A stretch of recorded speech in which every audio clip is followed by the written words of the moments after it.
मैं गौतम कुमार लखनऊ से इस सेशन में आप सबका हार्दिक अभिनंदन करता हूं। आज हम लोग बात करेंगे वर्ल्ड के इकोनॉमिक, हिंदुस्तान का इकोनॉमिक्स के बारे में, एटमॉस्फेयर के बारे में, न्यूट्रिशंस के बारे में, MLM के बारे में। इस चीज को हम एक सेमिनार में अपने गुरुदेवों से सीखा था। मैं आप लोग के बीच शेयर करता हूं। आप लोग तैयार हैं? यस। परिवर्तन, एक चैप्टर है परिवर्तन।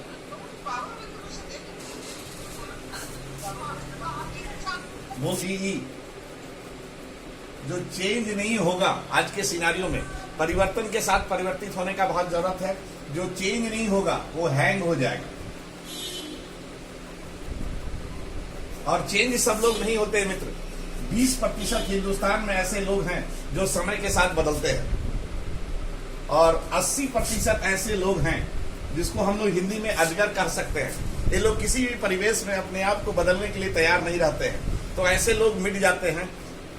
आइए हम बात करेंगे सन, आमदनी और युग। मित्रों, अब हम बात करेंगे सन 1940, आजादी के पहले की बात है। आजादी के पहले 10 रुपया जिसका आमदनी होता था, इसका दाल रोटी चलता था। आप लोग मेरे बात से सहमत होंगे। और तब हर वर्ष युग बदलता है। हमारे देश में तभी बहुत जमीन था, लेकिन फिर भी हमारा देश के लोग कृषि के प्रति अवेयर नहीं थे। तब हमारे इस युग, इस सेशन में कृषि आया, और कृषि आने के बाद बहुत आसान तरीके से लोगों को मिलने लगा। सरकार बोलने लगी कि आप लोग कम कीमत में जमीन लो, पट्टे पर जमीन लेके खेती करो। सरकार लास्टली यहाँ तक बोली कि आप जितना जोत बोलोगे वो सारा जमीन आपके नाम में कर दिया जाएगा। तो 20% लोग हर चीज में पॉजिटिविटी खोजते हैं, और 80% लोग हर चीज में नकारात्मकता खोजते हैं। 80% लोग सोचे कि नहीं, मेरा तो दाल रोटी चल ही रहा है, अब खेती करके क्या होगा। और 20% लोग बहुत मेहनत करके, बहुत जोत करके, बो करके बहुतों जमीन अपने नाम में करा लिए, और उस वक्त के जमींदार हो गए। और आज भी अगर कोई गलत सोहबत नहीं होगा तो ये लोग एक सेशन में जो अमीर हो जाते हैं, फिर वो अमीर हो जाते हैं। हर 14 से 20 वर्ष में युग बदलता है। फिर 1960 आया मित्र, और आमदनी 1 और बढ़ गया। 1960 में जिसका आमदनी 100 रुपया होता था किसी भी जरिए से, इसका भी दाल रोटी चलता था। और तभी यहाँ पर जो युग आया वो आया नौकरी का।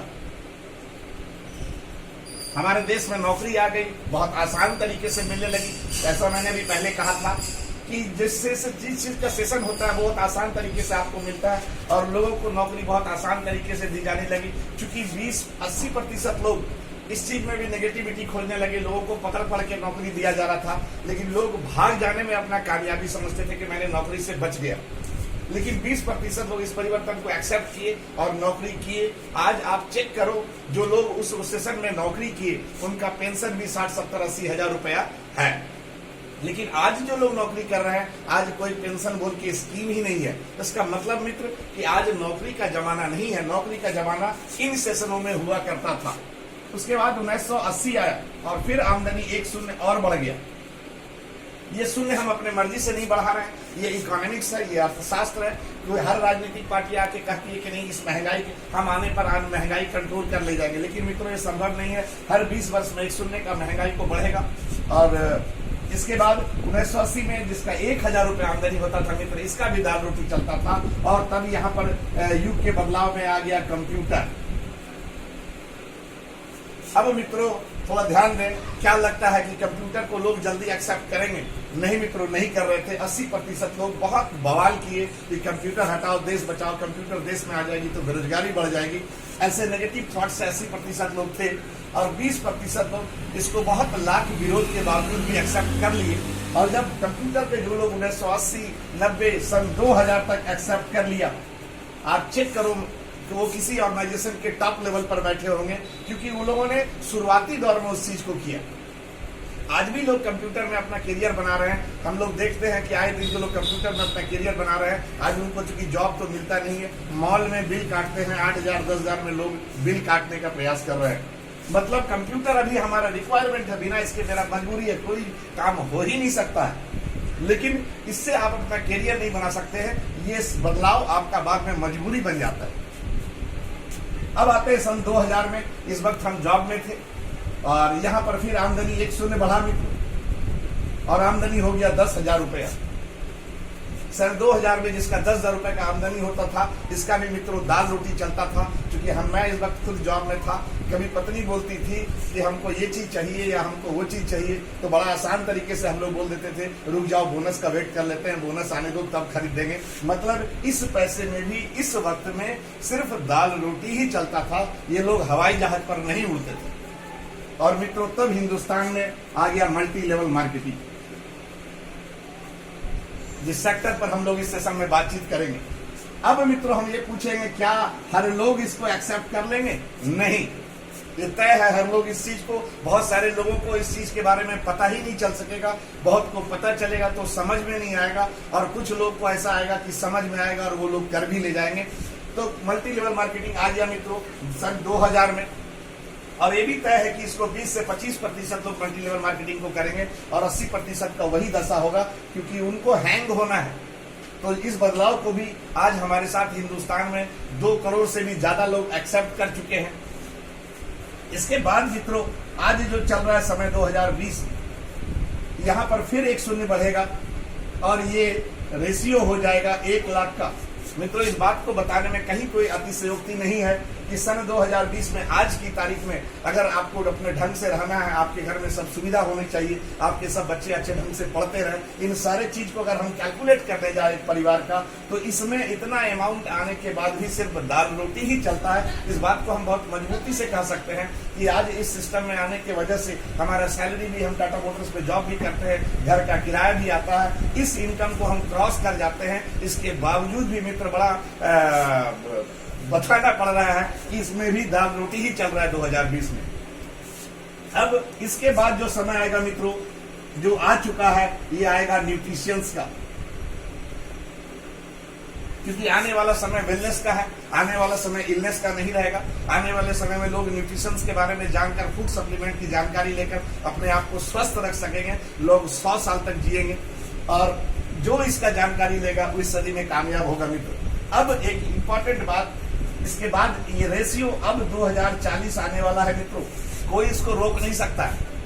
अब आप सोचो थोड़ा सा, यहाँ पर फिर 1 शून्य लगने के बाद अमाउंट क्या होने जा रहा है? ये मित्रों अमाउंट होने जा रहा है 10 लाख। शायद विश्वास नहीं हो रहा होगा मित्र, बट ये रेशियो है, इसी रेशियो से हिंदुस्तान को चलना है। सन 2040 तक जिस व्यक्ति का इनकम 10 लाख रुपया रहेगा, वो व्यक्ति अच्छे ढंग से सरवाइव कर सकेगा, अदरवाइज बहुत मुश्किल आने वाला है। समय बदल रहा है, समय के साथ हमको बदलने का जरूरत है। तो अब एक इंपॉर्टेंट बात आता है कि आज के इस सिनारियो में आज हम लोग अपने जानने वाले, पहचानने वाले को, या फिर स्टूडेंट को, जिनको अपना फ्यूचर को देखना है, जिनको आगे का जनरेशन को तैयारी करना है, अब आप सोचो उनको किस सेक्टर की तरफ ध्यान देना चाहिए? न्यूट्रिशंस पर, MLM पर, कंप्यूटर पर, नौकरी पर, कृषि पर? तो ऑब्वियसली है कि अभी ये सेशन चल रहा है, समय रहते हम इन चीजों को पकड़े, समय रहते हम इन चीजों को पकड़े। हम न्यूट्रिशंस को पकड़ चुके हैं। हम लोग जिस real multi level marketing business में है, RCM बिजनेस आज हिंदुस्तान का रियल मल्टी लेवल मार्केटिंग पहले भी था, आज भी है और आगे भी रहेगा। और रियल मल्टी लेवल मार्केटिंग में हम लोग न्यूट्रिशंस का जानकारी पिछले 5 वर्षों से लेंगे, हम ले रहे हैं, यूज कर रहे हैं। हम धन्यवाद देंगे ऐसे सिस्टम को, और एक स्टेप नीचे उतरने का जरूरत है।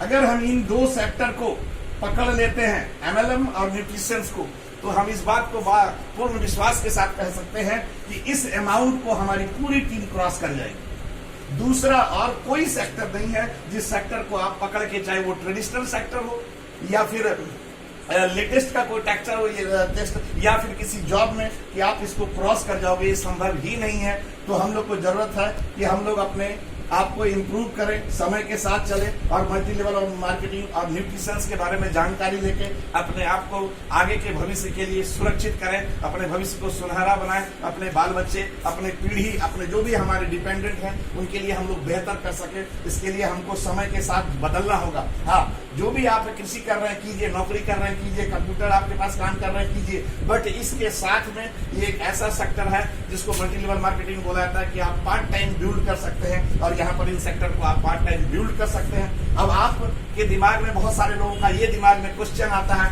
कि कि वाई एमएलएम करने का क्या जरूरत है। तो मित्रों ये बात क्लियर है, अगर हम एमएलएम बिजनेस को करेंगे तभी इसको क्रॉस कर सकते हैं, इसको क्रॉस कर सकते हैं, इसको क्रॉस कर सकते हैं, नहीं तो दूसरा और कोई रास्ता नहीं है कि आप इन अमाउंट को क्रॉस कर सको। तो आज अभी के सेशन में अब हम लोग देखेंगे कि अभी जो ये समय चल रहा है, क्या ये दोनों सेक्टर आसान है, क्या इन चीजों को हम बहुत आसान तरीके से कर सकते हैं। जैसे हम लोग इस समय में इन चीजों को देखते थे तो इस वक्त आसान तरीके से मिलता था, आज भी मल्टी लेवल मार्केटिंग बहुत आसान तरीके से लोगों को मिल रहा है। इसके बारे में जानकारी दिया जा रहा है और आज आपको एमएलएम बिजनेस के बारे में जानकारी दिया जाएगा। इसके बाद फिर इस सेशन के बारे में, जिसको हम न्यूट्रिशियंस कहते हैं, वेलनेस न्यूट्रिशियंस, इसकी भी जानकारी आपको दी जाएगी। तो आज हमारा यही तक की जिम्मेदारी थी। अब इसके बाद मल्टी लेवल मार्केटिंग सेक्टर क्या होता है, इसी को हम लोग डायरेक्ट सेलिंग मेथड भी बोलते हैं, इसी को हम लोग राइट कॉन्सेप्ट ऑफ मार्केटिंग भी बोलते हैं। तो ये शानदार सिस्टम को अब आप लोग के पास रखने के लिए आ रहे हैं हम सबके जबरदस्त लीडर, जबरदस्त डायनेमिक, हम उनका बहुत सम्मान करते हैं, बहुत चीज उनसे हम सीखते हैं। तो हम आप सबकी जबरदस्त ताली के बीच में इनवाइट करेंगे श्री राजीव कुमार सिंह को कि वो आए और इस सेक्टर पर चर्चा करें। बहुत बहुत धन्यवाद मित्रों, बहुत धन्यवाद।